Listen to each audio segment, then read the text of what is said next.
Personal data protection bill 2023 Lok Sabha में पास।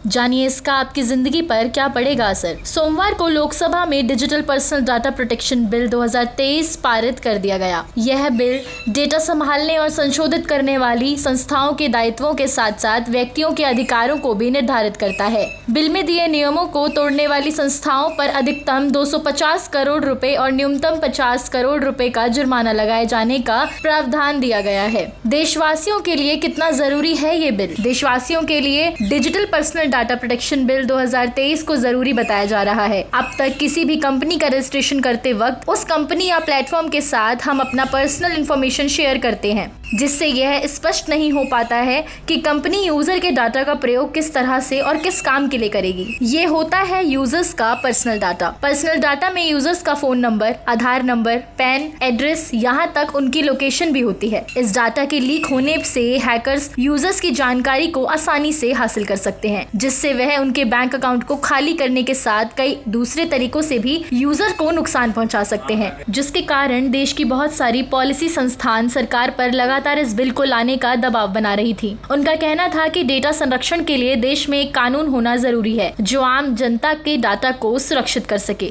Bill में क्या है खास। Digital personal data protection bill 2023 के अनुसार कंज्यूमर की मर्जी के बिना डाटा का यूज नहीं हो सकता। कंपनियों को सभी डिजिटल नागरिकों को साफ साफ और आसान भाषा में सभी जानकारी देनी होगी। ग्राहक किसी भी समय अपने कंसेंट को वापस ले सकता है। डाटा को गलत प्रयोग करने पर कंपनियों को 250 करोड़ रुपए तक का जुर्माना भी लगने का प्रावधान है।